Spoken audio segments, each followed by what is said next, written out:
Hey there, this is Joel Jamieson, 8weeksout.com, and in today's episode of 8 Weeks Out You, I'm going to be talking about how to track conditioning. And I'm going to be talking about two things. First, why is tracking conditioning important in the first place? Why do you need to do it, and what are the benefits?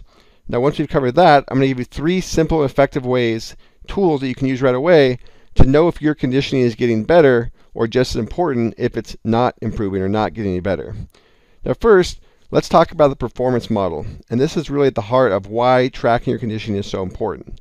And the model is simple. Whether you're trying to improve your conditioning, your strength, lose weight, whatever the case may be, there's really just a 3-step process that you need to go through in order to achieve that.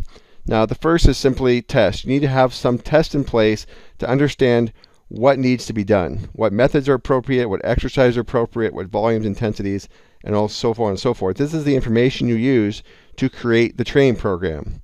Now, the next step is obvious. You have to actually train. You have to execute. You have to do what it is that you put together. And the third step, and this is where most people are lacking, but is equally important, is the tracking component. Now, this is much more important. This isn't tracking how many steps you took in a day. This is tracking whether or not the program is actually working. And more importantly, it's using that information to make changes as necessary to see the best results possible. So I've been doing this a long time, and I've never seen a training program work the same on 2 different people. So any program can look great on paper, but once you go to actually execute and go through the program, this is where the tracking component comes in. It's the optimization component. It's how you get the best results out of every program. You have to track what's happening and make changes as a result. So the bottom line is that without tracking, it's too easy to waste time, often weeks, following a program that isn't working for you. And again, a lot of coaches go through the testing process.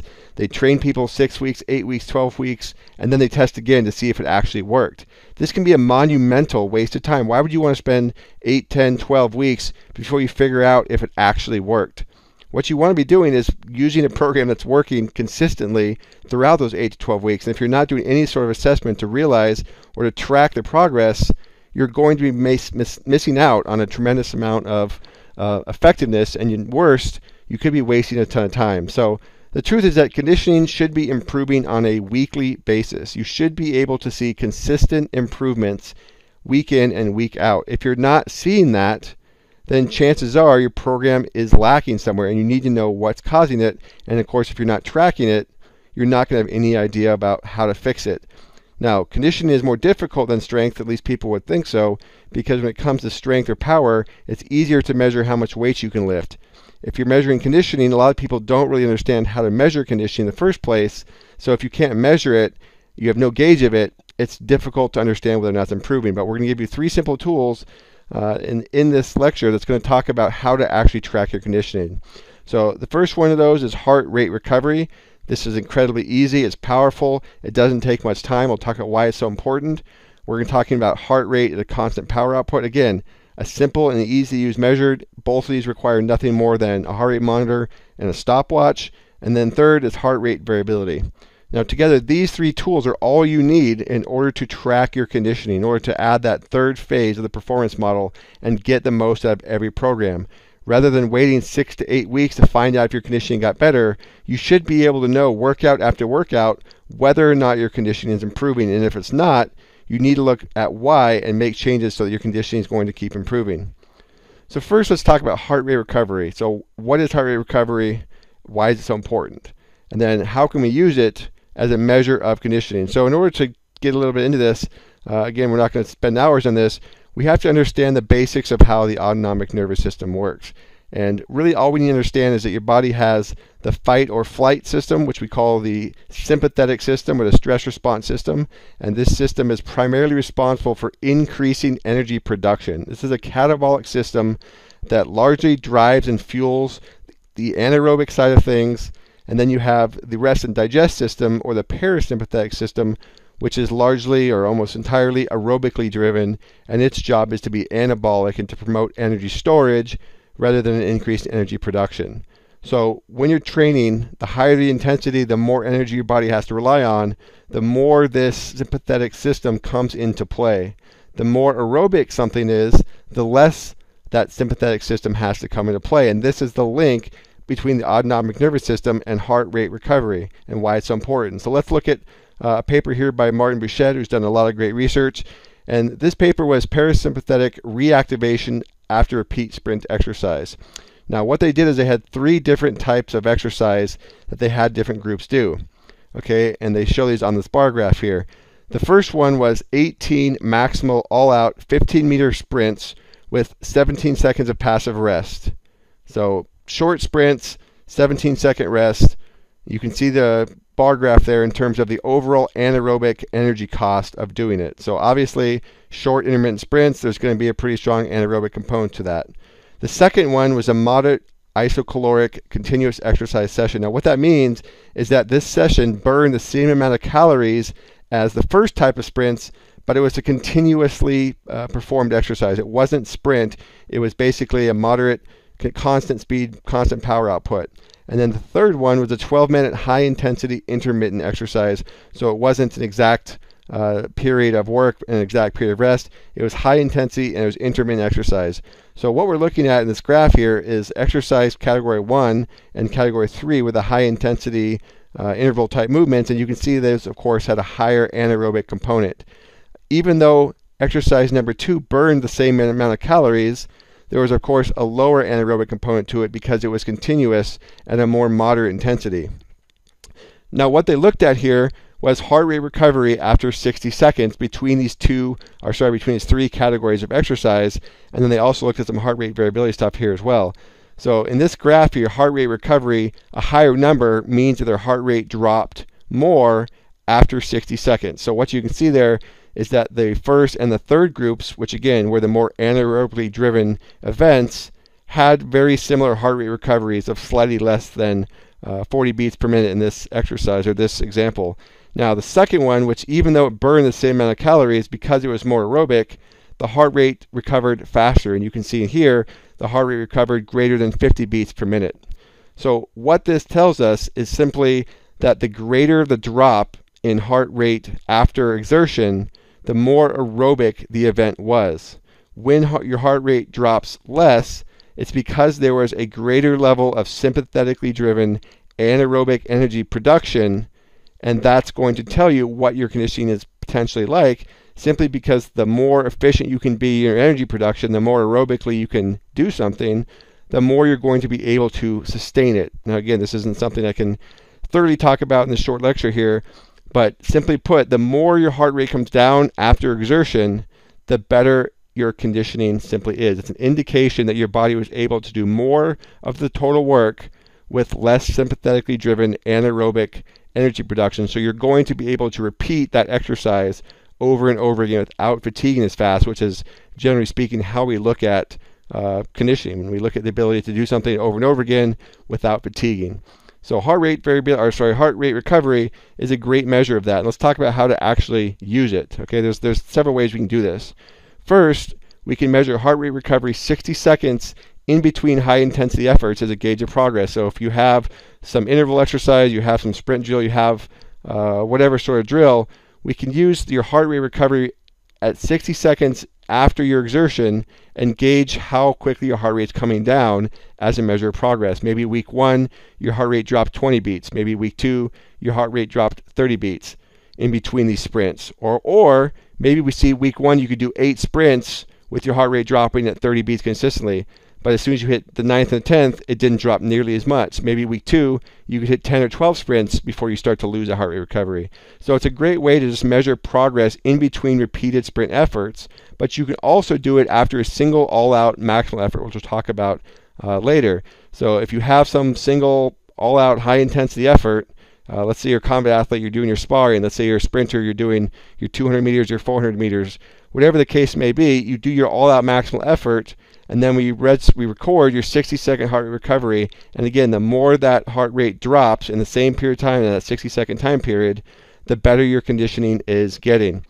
Now, the important thing here is simply to make sure that when you're doing this, you're consistent in your positioning. So if you're having your athlete sit down for the 60 seconds, make sure they always sit down or you're doing it. Or if laying down, always laying down, or standing, always standing. You have to be consistent because your heart rate will change depending on your body position. So if you measure it 1 week laying down, the next week sitting up, the next week standing, you're going to get totally inconsistent numbers. So make sure that your position is always the same. And my recommendation is this: if it's an athlete or a person that sits down, for example, in between sprints, maybe a football player who sits on the bench, have them sit for that 60-second recovery. If it's, let's say, a soccer player who runs around and isn't really sitting down on the field, have them do a standing approach. If it's a general population or you're just training to be in shape, it's really less important. Now, the other thing to consider here is that you can use this heart rate recovery both in terms of general exercises. So if it's an off season, you can use it running, biking, whatever. But you can also use sport-specific exercise as well. So just like I talked about, a combat athlete can do 3 rounds and measure their heart rate recovery in between each round as a measure of their progress. This is something we often do. Heart rate recovery should get better and better as you get closer and closer to a fight, and this is where you want to use more sport-specific exercises. Now, people ask me all the time about heart rate monitors and heart rate apps.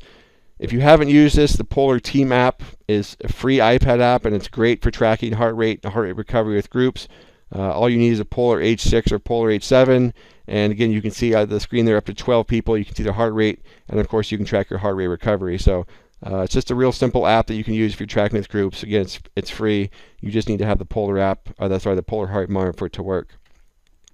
All right, next let's talk about tracking heart rate. And again, this is simply a measure of efficiency. This is a measure of how much energy you can generate at a particular, how much power you can generate, I should say, at a given level of heart rate exertion, which is a proxy or an overall idea, at least, of how much energy your body's taking to use it, taking to produce that level of power output. So what we're simply looking at is how much energy production we need to give a certain level of power output. And you have to use something like, because of this, that has a measurable speed or power output indicator. So a bike that has watts, a treadmill that has speed, a VersaClimber is a great tool that has feet per minute. You need something that has measurable speed, measure power output, and you want to go for, this is a general range or a rule of thumb, somewhere between 70 and 80% of your maximal heart rate. Go at somewhere between a 3 to 5 minute period at that heart rate and get your average heart rate for that power output. So let's say week 1 you can run 8 miles per hour, at 160 beats per minute. Week 2 you should be looking to achieve that same power output at a lower heart rate, a lower beats per minute. This is an indication, again, that your body is able to achieve the same power output with less actual work being done. So you're improving your efficiency. You're going to be able to improve your endurance in that particular area simply because there's a lower energy cost. And really that's what we're measuring. We're looking at the energy cost to do a certain amount of work. We're looking at the energy cost it takes to produce 8 miles per hour of speed, or the energy cost it takes to do 100 feet a minute on the VersaClimber, or whatever the case may be. And what we're looking for here, again, is a consistent improvement in how much power you can generate at these different heart rates. So it's a real simple way to see, is heart rate coming down? Is my conditioning actually improving? Now, the third thing we'll talk about, this is heart rate variability. And again, I can't go into all the details of how this works, but heart rate variability has been correlated extremely well with VO2 max, aerobic fitness, the ability to recover, and all these sorts of things. And what we're looking at here is a blue line is your average heart rate variability. If you're not familiar with heart rate variability at all, there's a free course here on 8weeksout.com you can take a look at. That'll give you a good idea of what it is. But research is very clear here that as this number increases, it's a very, very good indicator of an increase in aerobic fitness and an increase in overall adaptability, which are two of the hallmark things of conditioning. So you want to look at this at a weekly basis. You want to look at this average number and see how it's changing. This is from BioForce HRV, the system I've developed.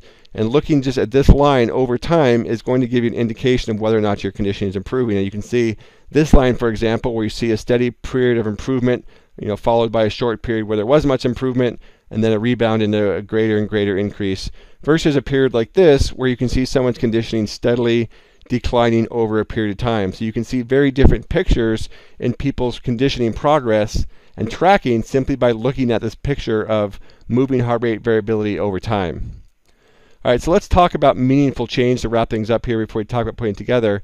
Well, meaningful change is simply what number means something and what changes mean something versus which numbers don't. Because the body is inherently dynamic, the body is inherently fluid and flexible, so you're going to have changes from day to day. The question becomes which changes actually matter and tell you that conditioning is getting better or worse, versus what level of change just are the body's normal variations.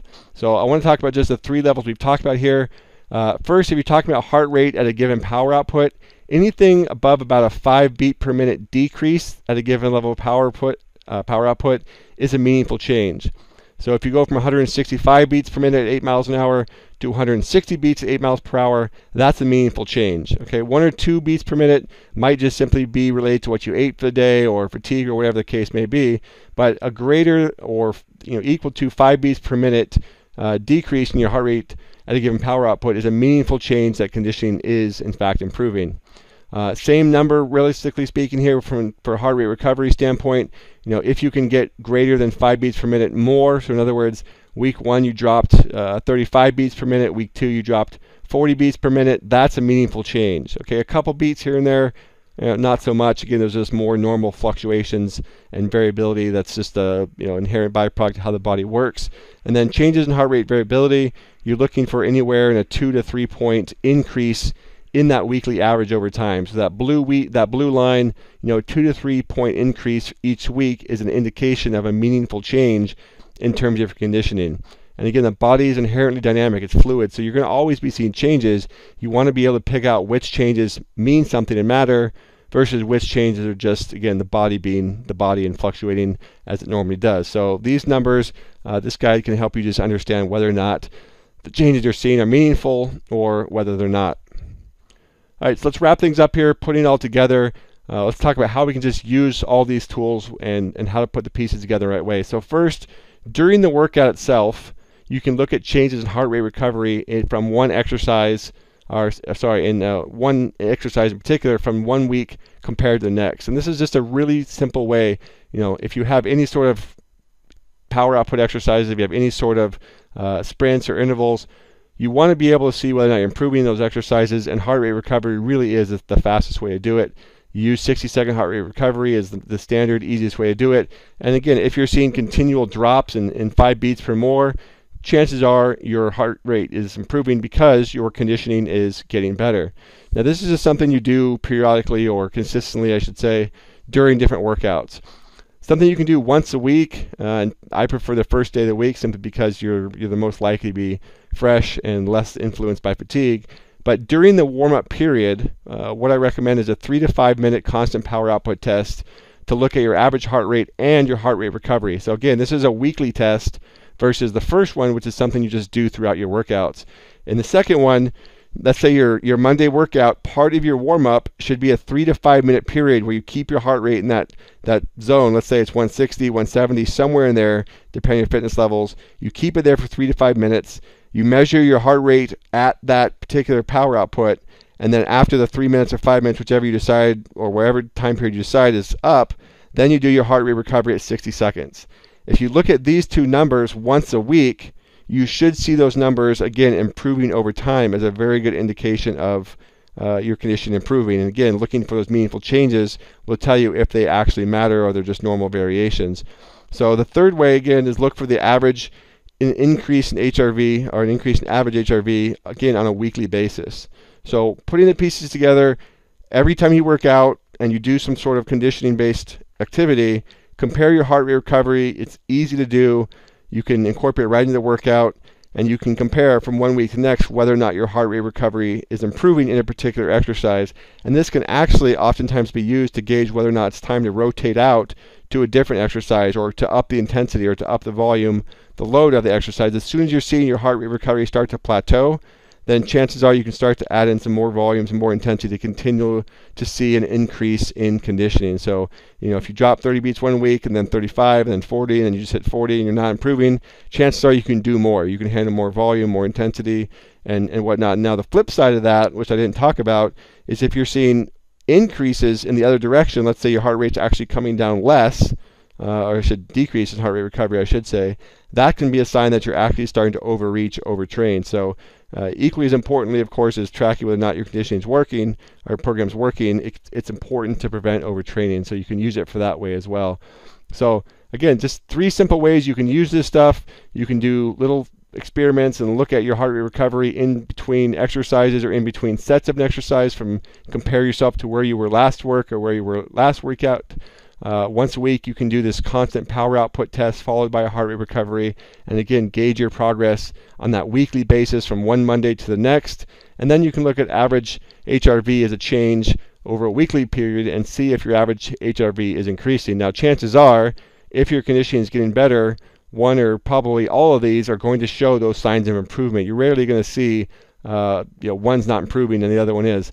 They're all roads point to the same direction. So using these 3 tools is going to reinforce that your condition's either getting better, or unfortunately your conditioning may not be getting better, but at least you know and are able to make changes to see a continued improvement. You realize maybe you need to up the volume intensity, maybe you need to decrease the volume intensity, maybe you need to try some new exercises, maybe you need a rest day, whatever the case may be. Having that information is the most important part of achieving effective long-term results. And this is something, again, I think is the most important thing. Anybody can get results for 2 or 3 or 4 weeks, but not everybody can achieve results for an entire year or beyond. And it's this tracking component and understanding how to make changes to programs as you go through them that's just as important as the program itself. And this tracking component is so often left out and missing from programs. So it's hugely important that you put these pieces together and incorporate it into your training programs. I guarantee you, you'll see better results. Your conditioning will improve faster. It's that simple. Most coaches and athletes really don't understand what conditioning is or how to develop effective training programs to include it. And the truth is that conditioning is often the difference between winning and losing. You know, conditioning seems to be given short shrift, and nobody speaks about it with confidence like he does. I created the BioForce Certified Conditioning Coach course to solve all these problems and more. I've done tons of other certifications. Nobody does this. I've put over 15 years of work and understanding to give coaches a step-by-step guide to maximize performance for each and every athlete. I'm taking a lot with me, so I couldn't write fast enough. And it was great. It really fit in well with my schedule. Joel's information is so valuable. With my clients, the results that I got were amazing. I never thought possible. This is the key to winning. This is the key to success. Just beyond my imagination.